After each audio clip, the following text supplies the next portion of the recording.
Romans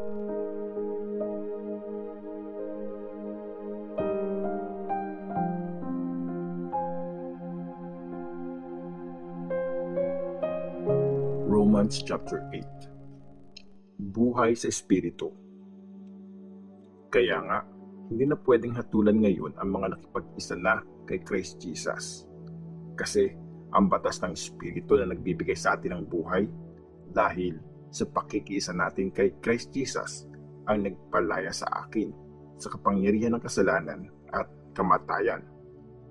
Ginawa ng Diyos ang hindi kayang gawin ng law kasi naging mahina yon dahil sa ordinaryong tao. Hinatulan niya ang kasalanan ng tao nung pinadala niya ang sarili niyang anak sa anyo ng makasalanang tao para alisin ang kasalanan.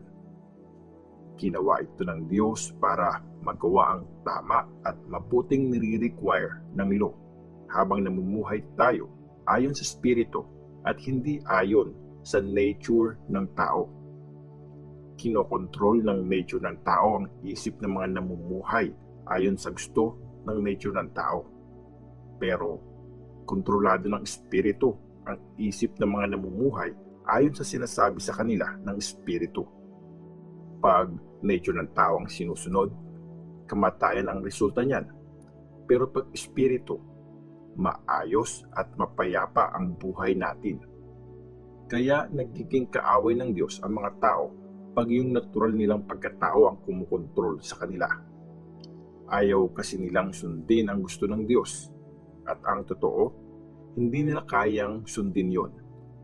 Hindi natutuwa ang Diyos sa mga taong sarili lang ang sinusunod. Pero hindi kayo namumuhay ayon sa sinasabi sa inyo ng natural niyong pagkatao. Ang sinusunod nyo ay ang Espiritu. Kung nasa inyo nga ang Espiritu ng Diyos. Pag wala ang Espiritu ni Christ sa isang tao, hiwalay ang taong yon kay Christ. Pero pag nasa inyo si Christ, ang Espiritu ang bumubuhay sa inyo kasi tinanggap na kayo ng Diyos. Kahit pa mamamatay ang katawan nyo dahil sa kasalanan. Pag nasa inyo ang Espiritu ng Diyos na bumubuhay kay Jesus nung namatay siya, bubuhayin niya rin ang pisikal na katawan nyo sa tulong ng Espiritu niyang nasa inyo. Kaya mga kapatid, may obligasyon tayo, pero hindi ang mamuhay ayon sa gusto ng nature ng tao. Kasi kung mamumuhay kayo ayon sa nature ng tao, mamamatay kayo. Pero kung papatayin nyo ang mga masasama nyong ginagawa sa tulong ng Espiritu, mabubuhay kayo. Ang mga sumusunod sa Espiritu ng Diyos ay mga anak ng Diyos. Hindi kayo inaalipin ng Espiritu na binigay sa inyo ng Diyos, kaya di kayo dapat matakot. Instead, naging mga anak kayo ng Diyos sa tulong at kapangyarihan ng Espiritu, kaya nakakatawag tayo sa Diyos ng Tatay, Tatay ko. Ang Espiritu ng Diyos kasama ang Espiritu natin ay nagsasabing mga anak tayo ng Diyos. At dahil mga anak niya tayo, mga tagapagmana tayo, kagaya ni Christ, at tatanggapin din natin ang pangako ng Diyos kay Christ. Kasi kung nakishare tayo sa paghihirap ni Christ, makikishare din tayo sa karangalan niya. Ang ating pag-asa. Para sa akin, di pwedeng i-compare ang paghihirap na nararanasan natin ngayon sa karangalan na ipapakita sa atin.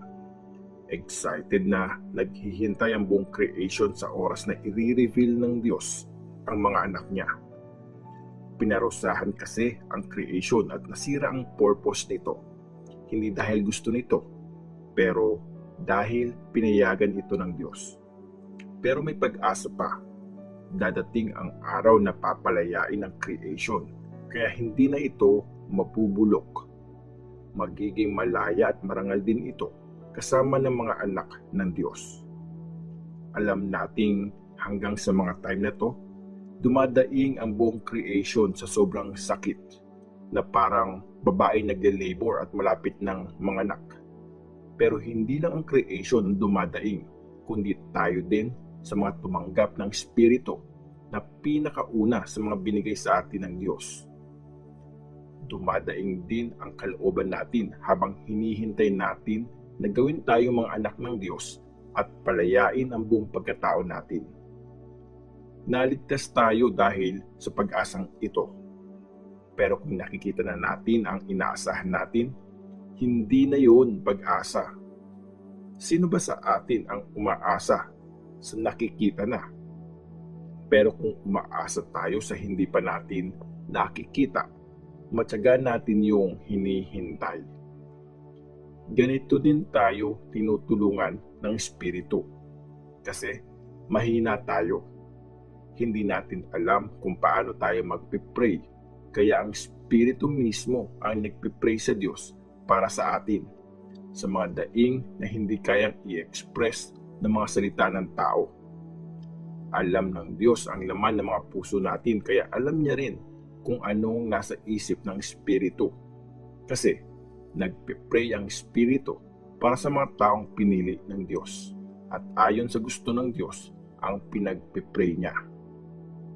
Alam natin na sa lahat ng bagay ay gumagawa ang Diyos ng mabuti para sa mga nagmamahal sa Kanya. Sila yung mga tinawag ng Diyos ayon sa plano niya. Kilala na ng Diyos ang mga pinili niya at binukod niya sila para maging katulad ng anak niya.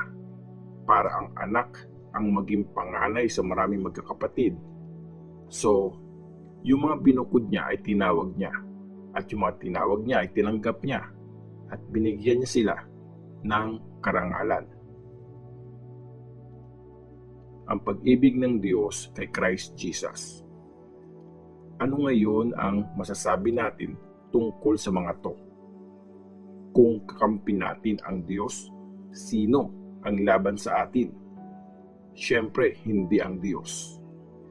Hindi niya nga pinagdamot ang sarili niyang anak, kundi binigay niya ito para sa ating lahat. Kung binigay sa atin ang sariling anak niya, siguradong ibibigay niya rin sa atin ang lahat ng bagay. Sino ngayon ang magbibintang ng masama laban sa mga taong pinili ng Diyos? Ang Diyos mismo ang nagsabing wala silang kasalanan. Sino ngayon ang magpaparusa sa kanila? Hindi si Christ Jesus. Namatay siya, pero binuhay siya ulit. Katabi siya ng Diyos ngayon at siya ang nasa kanan ng Diyos. Siya ang nakikiusap sa Diyos para sa atin. Sino ngayon ang makakapaghiwalay sa atin sa pagmamahal ni Christ? Yung problema ba? Yung suffering o panggigipit ba? O gutom, kahirapan, panganib, o kaya kamatayan?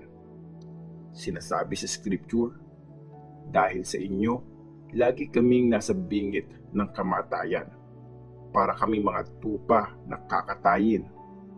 Pero sa lahat ng bagay, nagtatagumpay tayo sa tulong niya na nagmamahal sa atin. Sigurado ako na walang makakapaghiwalay sa atin sa pagmamahal niya. Hindi ang kamatayan o ang buhay. Hindi ang mga angels o ang mga may kapangyarihan sa langit. Hindi ang ngayon o ang bukas. Hindi rin ang mundo sa taas o mundo sa ibaba. Walang bagay sa buong creation ang pwede maghiwalay sa atin sa pagmamahal ng Diyos na tinanggap natin dahil kay Christ Jesus na Panginoon natin.